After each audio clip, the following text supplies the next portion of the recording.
Well, more than 200 farmers attended a public forum in Mildura yesterday, hosted by the ACCC, to hear from local irrigators on their current concerns with water allocations as they battle through drought conditions up that way. Now, water prices in the region have increased from a long-term average of $135 per megalitre to nearly $1,000 a megalitre.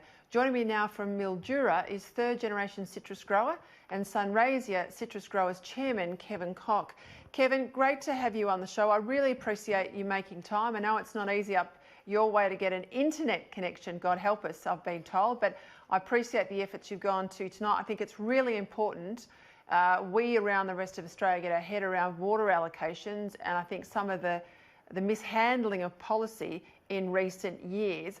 Let's start with a meeting yesterday. How many people turned up and what were some of their primary concerns? Thanks, Peter. It was full, the room. There was corporates, there was people from government, there was people from local government, local water people, and there was farmers like myself. It was very emotional. We knew it would be that. It was pretty hard to stick to the script because people are angry. They're getting a bit exhausted. It's the quiet ones that really worry you. They're a bit brittle because they've heard it all before. This is the 35th since 2004 seminar, forum, workshop, information gathering, independent committees, and now we've got the ACCC. So I really feel for those guys. They've got a job in front of them trying to sort this mess out. All right, I hear you on 35 separate times you've had to meet and talk about this issue. I remember going to a really big rally out in the MIA area in the opposition years, maybe it was about 2009, and it was heartbreaking, the stories of farmers and the decoupling, which happened over time, of water rights from land. What were some of the chief concerns yesterday? Well, really, the review is going to take time to come out, which is a problem. So by then, we've got a full summer. A lot of growers are struggling to see whether they're going to get their crops in because of the water shortage. The big concern is that the river's running at full bank going past and off and out to the ocean, and we're the driest continent in the world.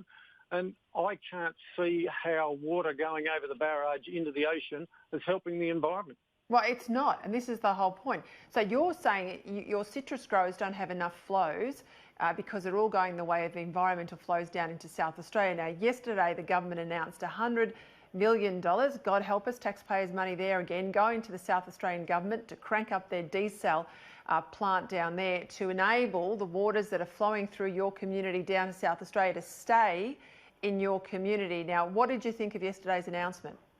Well, at least it's a structural change because our water minister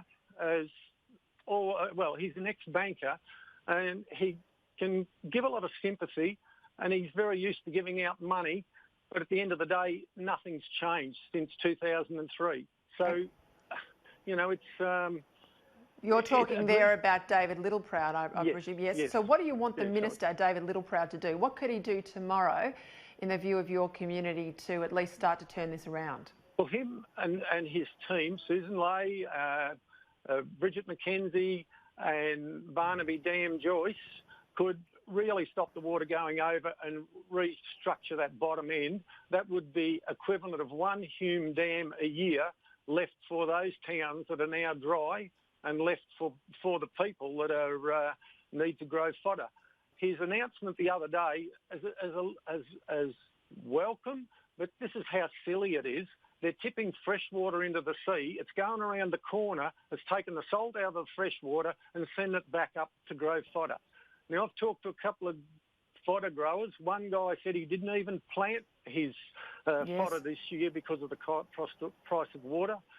The other guy said, yes, I've cut bales and off it's gone. He said, I've lost money because I paid $850 a megalitre. I will really like it at $100 a megalitre and I'll sell it back at $850 and get some money. So I was born and raised in Witchyproof and a lot of family are still around Birchip, so I'm no stranger to drought conditions.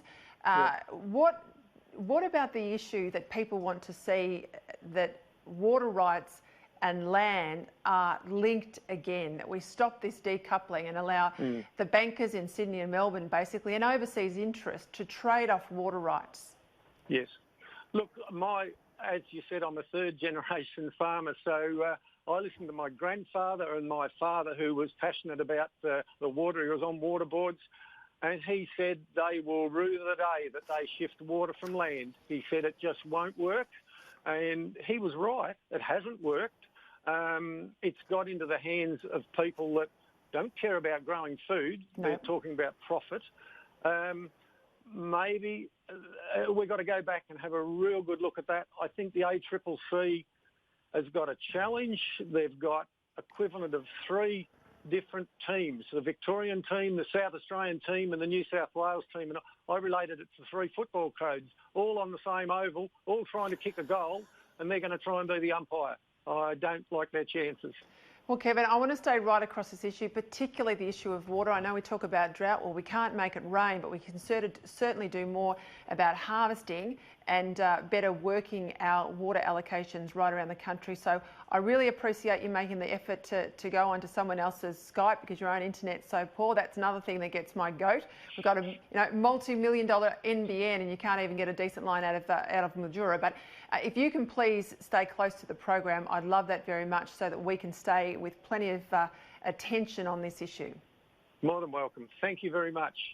Thank you, Kevin Cox. That's out of Mildura tonight. Citrus grower representative, as he said, third generation citrus grower himself and his family. And as I said, we will stay right across that water issue. There's no more important issue facing Australia at this time.